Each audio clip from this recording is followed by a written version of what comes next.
अवधेश जी एकदम यार नई नई गीत मार्केट में तमाम गीत आ गई बा। दोनों दुल्हन का दुल्हा गवैया मिल गए। वो दुल्हन एकदम परेशान बा।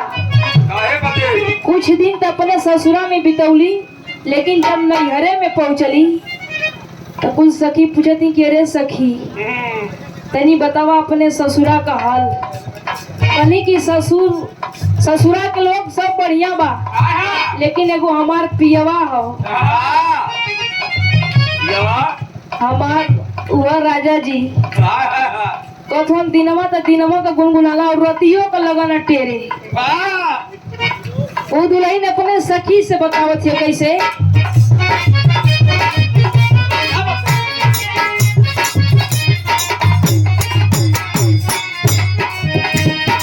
सैया गवैया मिलल घरे रोमांस हो बराबर।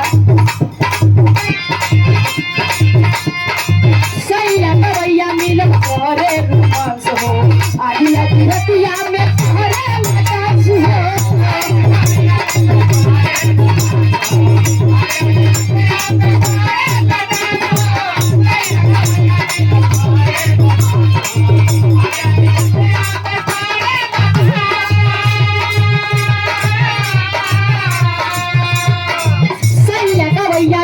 तोहरे रोमांस हो, आधी आधी रतिया में तोहरे रोमांस हो। सारी बीमारी करे हालत बीमार, सारी बीमारी करे हालत बीमार। के हर मुनिया के हर मुनिया दुनिया उतारे,